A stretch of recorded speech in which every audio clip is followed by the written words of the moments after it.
Hello and welcome to On Our Shelf. This is where we highlight a game and tell you what we like about it and why we have it in our collection. So let's get started today, Ben. What is the game? Today's game, you picked, Emily. You said you wanted to talk about Heaven and Ale. So this is a game from 2017.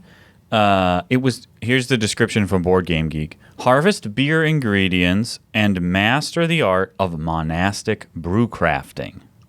Wow. Okay. That's not very explanative of what you do in the game. This is, again, from 2017, published by Eggert Spiel. The designers are Michael Kiesling and Andreas Schmidt. It is ranked 7.6 on Board Game Geek, puts it in spot number 291 overall. Pretty high. Mm-hmm. And it was a 2018 Kenner Spiel des Jahres nominee. Well, I'm glad you said that, not me. We have 10 plays of this game under our belt. Is that it? 10 I'm going to say this every time. It's never as many as you think. A game you feel like you've played a ton of times is probably like anything more than 5 or 6, right? Yeah, I guess. I would have said like 15 at least. Of course, brought the ale. Only appropriate. You don't have ale. I don't know what you were thinking. I'm sorry. I have vodka. That sounds like I live way too intense. So yeah, we've played a few times, and then we recently got the expansion for it, which I did know there was one up until not too long ago, and we've only played with that twice. Yep, and I think we'll get more in detail into the expansion a little bit later. So this expansion is called Kegs and More. It was released in 2019, and yeah, like we didn't find out about it until very recently. I just saw someone on Instagram, and I was like, hold up. What are you doing? I didn't realize there was an expansion. Well, the one thing I'll say, unfortunately, as far as I could tell, when we're recording this, is that this game is out of print. And the expansion might also be. In my quick 5-minute search around the webs, it seemed like there was no, retail copies available at reasonable prices. Whoa, really? Yeah. I didn't know. Mm-hmm. But spoiler alert, if you can find a copy of this game, I highly recommend it. I would recommend it. Now, a lot of games I do say, I probably have way too many games in my top 10. I probably have 20 games in my top 10. I need to actually make a list sometime. This is definitely in my top 10 or top 15. I'm saying 15 in case, roll over. It slipped out of the top 10 a little bit. Man, I enjoy this game so much. But also, it's not necessarily a hard game. The concept is not tricky, but I do not know how to play it well. And I really enjoy it because of that, too. I'm just trying to figure it out, and every time we get halfway through, and I'm, baffled by how this game works, and I can't quite figure it out, so. Well, let's sort of talk about what kind of game it is. I would say this is the classic Euro, right? It has that art. It has the gameplay. Yeah. It's medium weight, heavy decision making, low randomness. So there is some. Mm-hmm. There's not necessarily luck. There's randomness, but there's not necessarily luck, right? No. So I'll get into how the game is played. Now, normally I would start with let's say, I don't know, maybe theme and gameplay and stuff, but I think it's very important to put up front how scoring works in this game. It makes the whole rest of the game make sense. Mm-hmm. But each player has a board that is their, essentially the fields of their monastery where they grow the stuff you make beer out of. And it's split into 2 halves. There's a side that's the shaded side, and there's the side that's the sunny side. And we'll talk about that in a second. But this is a hex grid, and you'll put hex tiles on it. There's also a couple of spots on there that can be surrounded by hex tiles where you don't actually place a hex tile, and you end up putting a shed there. But imagine a field that's split into a sunny side and a shady side. On the left side of your player board is resource tracks. They're just numbered. And those will track a number of different resources that you use to brew beer. So water, hops. There's wood for fire. Oh, are they listed here? Wood, yeast, hops, water, and barley. This is why I have this in front of me. That's a good idea. Otherwise, I'd be just making up things at this point. So these are going to be tracking how much of that you've accumulated over the course of the game, and you also along that same track are moving your brewmaster. So this is where we get into the scoring, and there's a couple of other things that score points, but the main thing at the end of the game that scores points is your brewmaster moves up this track, and it's like a tiered track. So there's thresholds along the track, and these are going to give you a point multiplier. The higher you go up, the higher the multiplier is, and they're going to give you like a ratio, an exchange rate. Yeah. Because at the end of the game, it's your points multiplier times your lowest resource. But you get to move your lowest resource up by moving your highest resource back. And that exchange rate of how much it costs to move your lowest one up is better the further your brewmaster got up. So over the course of the game, you're trying to get your brewmaster up as high as you can to get the highest points multiplier and to get the best exchange rate for moving your resources up at the end. But a lot of times you're having to make the decision between moving the brewmaster or doing things to gain you money and gain you the resources that are the things you're going to multiply by, right? That's the thing, is you're trying to increase your multiplier and your exchange rate, but you're also trying to get more of those things so you don't need that much of an exchange rate, or that the multiplier is multiplied by a bigger number. It's very difficult. So the way that the gameplay actually goes, it goes over multiple rounds, and you have a board that's like a track. It has a start, and then you go around this track and has a finish. And it has actions all along the board. You can go as far ahead as you'd like to perform your next action, but you can never go backwards. Yeah, you can skip ones that you don't want. You could go way ahead. That would be stupid. But, you can skip them. You don't have to go one by one. At the beginning of each round, this board is populated with resource tiles that are the different kinds of resources I listed before and numbers from 1 to 5. So they're different valued of the different resource tiles. These are pulled out randomly from a bag. If you go in one of those spots, you can purchase that tile. If you're going to put it on the shady side of your board, where it's going to produce you money, so everything you put on the shady side of your board produces you money, it costs whatever its value is. It doesn't produce that right now, but it might in the future. If you want to put it on the sunny side of your board where it's going to produce resources, it costs double. Man, that's my arch enemy. Not only is it not going to make you any money, it's going to cost you extra money now, but that's the only way you score points. It's giving me anxiety right now thinking about it. So when you purchase a tile, then you put it on either side of the board, depending on what you paid, and you can put it anywhere you want. That's like a legal space. You can't cover up sheds anywhere else. You don't have to have a continuous connection or anything like that. You just lay them down wherever you want. The other kind of action spaces you can go on are the monk spots. They work the same way, whether you put them on the shady side or the sunny side, it doubles the cost. And the monks will later on activate any tiles that they're touching. The third kind of action you can do, there's a fourth. The third kind of main action you can do is pick up these purple discs, and these are what then trigger the things that you've put into your farm, we'll call it, onto your board.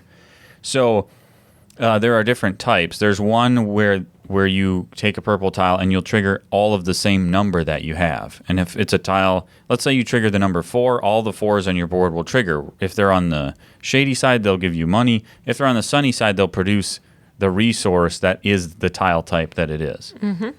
But here's the thing. Here's the trick. When you take a purple tile to trigger the number 1, or trigger all of your barley tiles, or trigger all of your water tiles, or what a monk is touching. When you do that, you cover up that you triggered those kind of tiles, and you can never do it again. No. You can. And these purple tiles are both limited in the number that will be out there. So we play 2-player a lot. There isn't going to be enough purple tiles over the course of the game for both of us to do everything we want, and which makes you think you want to grab them early. But the earlier you grab them, the weaker those actions are. Yeah, I did that in the last game. Really messed me up. And if you trigger barley, let's say in this last game we played, I triggered wood very early on. Well, then it doesn't really make any sense for me to grab a lot of wood tiles later. Or it's just harder to move that resource token up farther on your track. So later you're like, what do I do to now trigger wood again? Because I need to move that up. I was like then the last one. I was at the point I couldn't do anything. I couldn't do anything because I had already covered up so many. Yeah, so you're populating your board for potential payout later when you trigger these purple tiles. But again, you can only trigger one of each type once. The other way you can start to trigger tiles on your board, if you trigger the monks that you've placed on your board, they trigger all the tiles around them. Whether it's resource production or money, doesn't matter. Depends on where they are on the board. Also, whenever you completely surround one of these shed spaces, so you've completely surrounded it, you will put a shed there, and that shed might trigger the tiles around it. It depends on the total numerical value of all the tiles that were surrounding it. If you manage to get a very, very low number, you will move your brewmaster a lot, but you won't trigger the tiles. Yeah. If you get a very, very high number, very high, like you've got lots of 5s and 4s around there, you can trigger that all the tiles will produce. But most of the time, you're going to be in the middle, and the kind of sheds you get for being in the middle suck. You get to trigger maybe 1 or 2 tiles. Maybe you move your brewmaster 1 space, because the one where it's like if you're less than 7 total value, it's like he moves 6 spaces. And again, that's your multiplier for points at the end of the game. It's nice, but it doesn't help you get more money or anything like that. Exactly. Everything you do in this game to get points doesn't help you play the game now. You have to constantly be balancing doing things to get you money by sacrificing scoring points in the hope that you'll be able to fund your game well enough to buy enough stuff to score you points at some point in time. And you can't ever wait until the end to score points because you have to trigger those purple tiles throughout the game. Especially in a 2-player game, there's only 3 rounds. You only go around that track 3 times, and there's only so many purple tiles on that on that track. And if that other person, like we said, you can skip multiple action spaces, resources, and whatnot. That other person can fly by you and pick up a purple one before you, which you did that. Of course. In the 3rd round, the last game, and I think you got 3, and I just never could catch up because I'm like, do I stop or do I jump ahead of him? So that can you never know if you're actually going to get back to them or not. Well, that was the interesting thing. In the last game that we played, I said, what's going to get me more points than picking up anything else the rest of this round is to just make sure I trigger the purple tiles 3 more times. And I just grabbed the last 3. And you couldn't. Then there wasn't any for you. And I had already screwed over my entire game anyway. So, but so you'll go around the track once everybody's returned to the starting area. If you get there early, you get a little bonus. You do that 2 more times by repopulating the track and going again, and then it's the end of the game. So you look at how far your brewmaster made it up. That gives you your points multiplier and your exchange rate. You then trade your highest resources for your lowest resources based on that exchange rate. And once you can't make that exchange anymore, then you'll multiply your lowest resource times your points multiplier.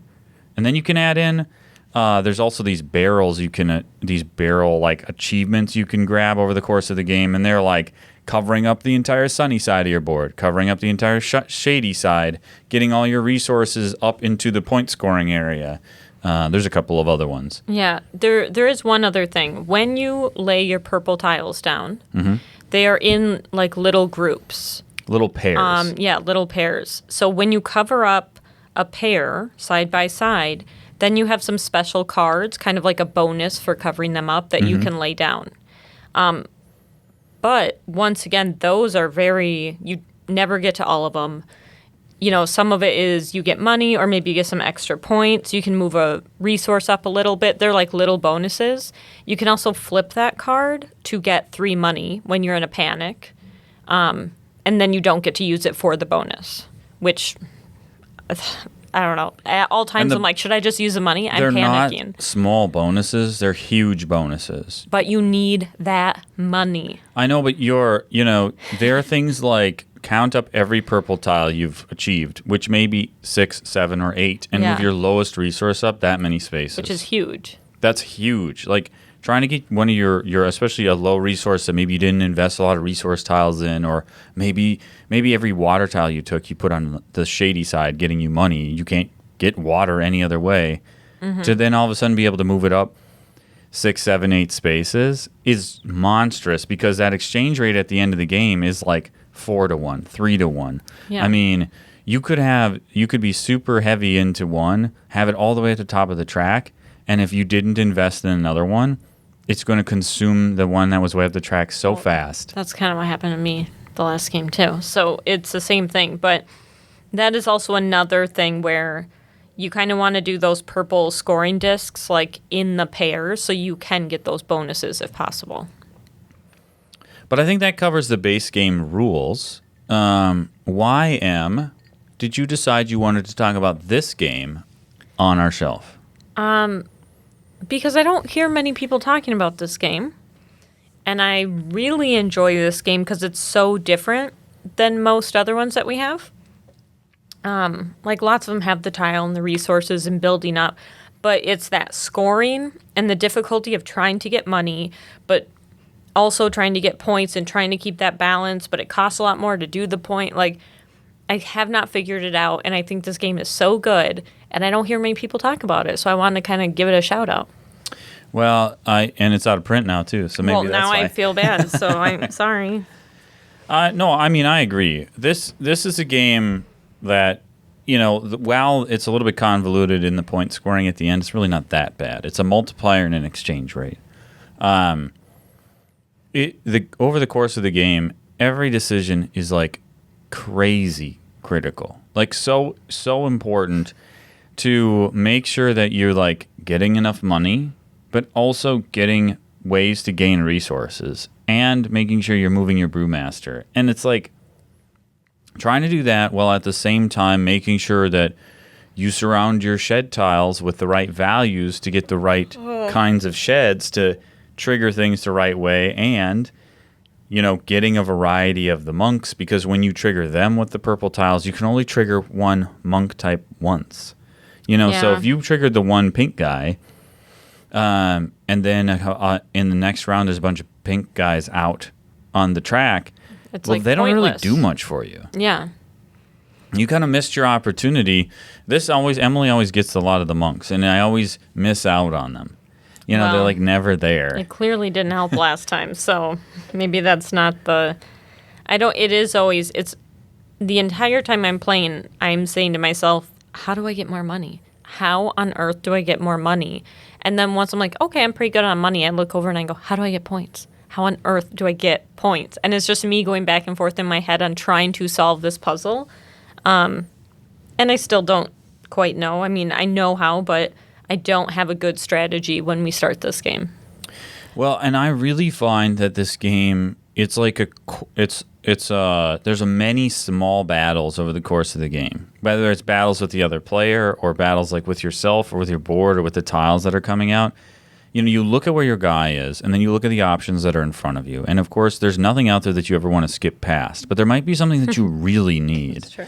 And, do you jump past stuff you want to get the thing you need, or do you gamble that the other player isn't going to take that? Now, I've only ever played this game at 2 players, and I'm very curious what it's like to play at 4, where the track gets eaten up much more quickly each round, but you play more rounds. What would it be like to play the 6-round version, where the round goes much faster than the 2-player game where there's 3 rounds, you see a third of all the resources that are going to come out each round, and you have to make so many tough decisions about what do you grab, what do you skip over, and I always find I end up in a position where I need to grab tiles that are going to give me money. And it's not like just grabbing tiles to give you money gives you money. You need to have a plan of like, if I take this tile and I put it on the money side, it's going to be cheaper for me. It's going to be half the cost. But how am I going to trigger it to even give me any money? Is a monk going to trigger it? Is a shed going to trigger it? Am I going to get a purple tile to be able to trigger it? I already took purple tile for wood, so that 5 wood doesn't really do anything for me. Oh, wait, it does. Because if it's going to surround this shed, and the shed's going to trigger, and then I can trigger it to give me the big money. And, plus the order in which when you take the purple tiles, you trigger the different resources that are in the pairs. you might have to end up triggering things in a non-ideal order because it's so much more lucrative to get the pair so you can play those bonus cards, because the bonus cards are huge bonuses, especially the one that gives you 12 money.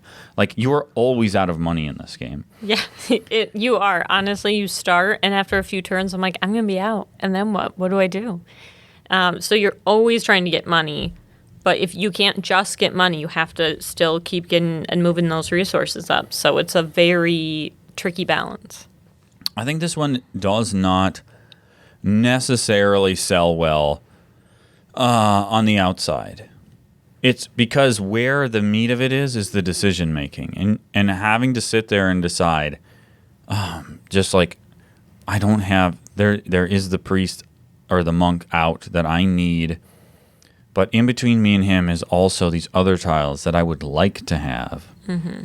And I don't want to skip past them. You can't go backwards, you know? And if I grab this 5, I was pushing 5s hard the last time we played. I couldn't afford to pay 10 for it, and it'll be huge resource for me. 10, that's a lot of money, 5 resources, but or I could put it on the money side, but now, like, I put all my big tiles on the money side and I trigger them. And it's like, but I don't get any resources for that. And, like, yeah, money's great, but it doesn't score you any points. Yeah, but you need money to get points. I know, and I'm always out of money. But that's the thing. But at some point in time, you have to invest in the tiles to score you points. And then, like, do you leave a spot for a monk to then he can fit right in? But is the monk going to even be available, or is your opponent going to grab it first?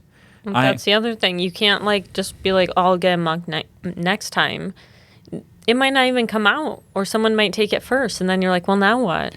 This is a game where I actually would describe it as tricky. It's very difficult to figure out what to do. And I don't find it to be like analysis paralysis, because you're not necessarily having tons of options. It's like you always have a couple of options. You always have a couple of options, and you have to make a decision based on, like, maybe you are trying to form a plan, you know, like you always have these sort of like loose plans. Well, I'll grab, there's a bunch of 4s out there. I think I can get a couple of them. So then I can trigger the X purple on 4. And that's true. It's just, it's so hard. Well, I'll let you go.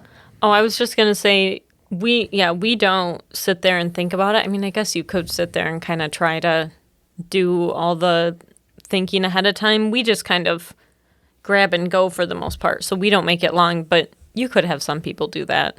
But you can't plan ahead like other games. So there's only so much of that you could do. Are there any things you don't like about this game, specifically? That I suck at it? Sure, that's fair. Even though if I look back at our win percentages, it's 50-50. Is it? Yeah. Wow. I wouldn't have said that. There's nothing I don't like. It's just more that it's tricky and hard sometimes, and I'm just struggling to figure out how to do things better. But that's not like a dislike. That's just a hurdle I'm always trying to figure out. This game definitely falls into the category of one I would have to be careful with who I introduced it to. Because it is, what am I trying to think of? It's mean in a way that you can make mistakes. If you played a bad first round, you may never recover from it. Yes, that is true. You have to be running at 100% off the gate, because you have to be triggering things, and you have to be buying tiles and doing things to trigger them right from the beginning, or you're not going to win. And if you screw stuff up and you run out of money, now you don't have any way to get tiles, and now you're done. Let's say you spent all your money and put everything on the point scoring side in your first few actions. There would be absolutely no way for you to ever come back from that. You wouldn't win. Yeah, someone could get really grumpy not having a fun first couple of times if you know how to play and they have never played, and you're just like immediately like, you know, bashing them in, being like, well, now you can't do this. Well, now you can't do that. Like, that could definitely happen by accident. Now, what do you think about the look of it? Sort of has a stained glass. It's like a stained glass 70s. I like it. I actually like how it looks. The components aren't great. The No. boards are like card stock. They're not boards. The player boards. No, They're card stock. they're like card stock, and it's the just tiles or whatever. Yeah, the normal little whatever. But I enjoy that the art is a little bit different and kind of funky in a way. So And when it was in print, I liked that it was inexpensive. This was not a very expensive game because it's not. Game is about the gameplay. It is not about the presentation, though I like how it looks. It's kind of funky looking. It's kind of goofy. yeah, but it's definitely not like, oh, the pieces are this cool, like, or little cutouts, or it's nothing fancy at all. It's just like little cardboard pieces, and that's it. It's not unintuitive. It's not hard to play. We don't have to reread the rules every time we play it, even though we play it like once every 8 to 12 months. You just if I read the setup, I know how the game works. Yeah, it all clicks back together. It doesn't mean I'm going to Nothing play well. tricky. No, not at all. Not at all. And the way that multiplier thing can work, you think about it's your lowest resource times your multiplier. So your multiplier could be times 1, 2, 3. I think it goes up all the way up to 6, though. I don't understand how you could ever get it that high. I don't know. But, like last time, my lowest resource was on 10. And my multiplier was 4. I got 40 points from just my, brewmaster score. And Emily's lowest resource was on 1. It was only a couple of steps behind mine, if you think about it. I got 4 points. 4. If everyone right now is rewinding, go, that can be right. Only 4 points. Because it's 4 times 1, and mine was 4 times 10. It was so... differences in score can, go up very quickly. They fly apart. And it doesn't mean other. you necessarily were playing that bad or whoa, that's way off. It is, like you said, you're 3-4 steps behind, and that's it. You just didn't get that last resource to move up a little bit more. But our end game scores actually weren't that different, and that's mainly because we were playing with the expansion. So like I mentioned, there's an expansion, came out in 2019. It's called Kegs and More. And this adds a little tiny sideboard. Not tiny. It adds a sideboard to your player board. So you have your farm area with your resource trackers on it. Now you have the sideboard that at the top has a storage area and then a little track around it. Mm-hmm. And it also comes with kegs and bales, right? Yeah. So and a little cart, a little horse and cart. And a little That's cart. the fun part. A little cart. So during the setup of this game, you're going to populate the board with some of these kegs and some of these bales, and you're each going to start with one of each. And there's going to be a dice on the board. So this changes. Now when you land on a spot, you don't have to do its base game action. You can do the base game action if you want. You can also pick up any kegs or bales that are there. You can also trigger the dice that's there. The way the dice works is a 6-sided die. This moves your cart along that little track on the new board. So, at the start of the track, you can load barrels into your cart by spending a bale to load each keg.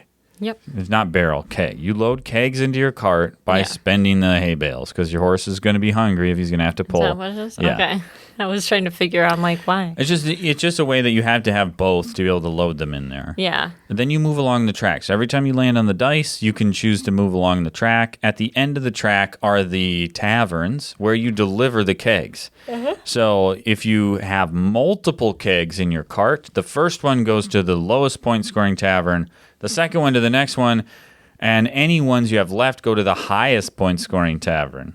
Which is usually you don't have that many in your cart. That'd be kind of hard. So usually it just goes in the first or second, but not all the time. And so that's pretty much it. In the shed spots on your board, when you get to put a shed down, you'll also get a little bonus tile that increases how far you move from the dice or how many points you get at the taverns, or it gives you more storage spots to store kegs and bales. I mean, that's it. That's all it adds. And I like that that's it. It's super simple. But boy, does it change the game, kind of. It does. So for example, last night when we played from the base game, I got 4 points. That's so embarrassing. Not just 4, because you did score some of the bonus point. I did do. But off the main track scoring, I got 4. Where you had what, 50? 40. 40, okay. Yeah.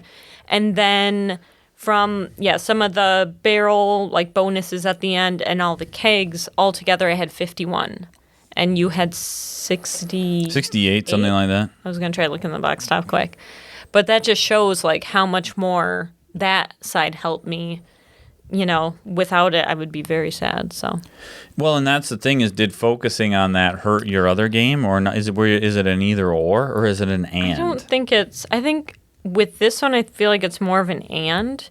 I don't find that you're necessarily like messing up your main game just to make this work, because a lot of it is like, well, I'll also just use that, that blue tile, and then there's a keg on it. I'll pick it up and sure. It definitely does make the decision of where you put your guy a little tougher, because normally if you're like, no, I'm just going to jump over to this because I need it, and then you go, but that would skip me past the dice, and I have 2 kegs in my cart. I don't want to skip past the dice, so I'm going to land on this spot where there's a tile that, well, I was going to skip right past, but maybe now that I'm here, I'll buy it. Well, now where do I put it? But not to the point that I think like it's not like hard to play when we add the expansion in or something. Yeah. Some games that like kind of you totally have to be like here or there. This one you can do both at the same time. It is an and for sure, because you never have to make an or choice when you land where the new stuff is. You still get to do the old action. You also can pick stuff up if it's there. You also can trigger the dice if it's there. Actually, if you stop where the dice is, you have to roll the dice and move it along. You don't necessarily have to move your cart. Yeah, but you just move. I don't know why along. you wouldn't. Yeah, I don't know why you would ever be like, no, thank you for that. But I like the expansion. Once again, though, if everything's out of print, I don't know how easy it'd be to find if you did get the base game. But if you have the chance, I would say give it a try. I've only heard good things, and people have enjoyed it just because it is super easy to add on. It does not like make the game like now it's going to be 2 hours. Like it doesn't add any time or anything really to it. Yeah, I would definitely agree completely. If you get a chance to go out and find a used copy of this game, or you're at a convention, or you're at somebody's house and you see it, it may not sell itself to you based off of the box, based off the back of the box, or the description of what it says, but I would highly recommend giving this game a try. It's just tricky enough it's just weird enough, it's different enough to be noteworthy and to be worth your time, I think. Yeah, I agree. Does this one stay on our shelf? Oh, yeah. Absolutely. Oh, yeah. Yeah. Especially now that I know it's not in print. Now, it's different enough. We have lots of games that you could say are worker placement. Lots of games that are, like deck builders and kind of have the same thing going on. This one, I find like totally different than any other game we have. Like, can you think of one that's similar to this? No. Yeah. So when we sit down for this, like, it's a different strategy you're trying to pull in your head than like any other game we have. So I like that it really like flips it on you trying to figure it out. Absolutely. Well, that's Heaven and Ale. Heaven and Ale. That was Heaven and Ale. That's Heaven and Ale. So tune in next time to find out what else is on our shelf. Woo-woo. We'll see you later.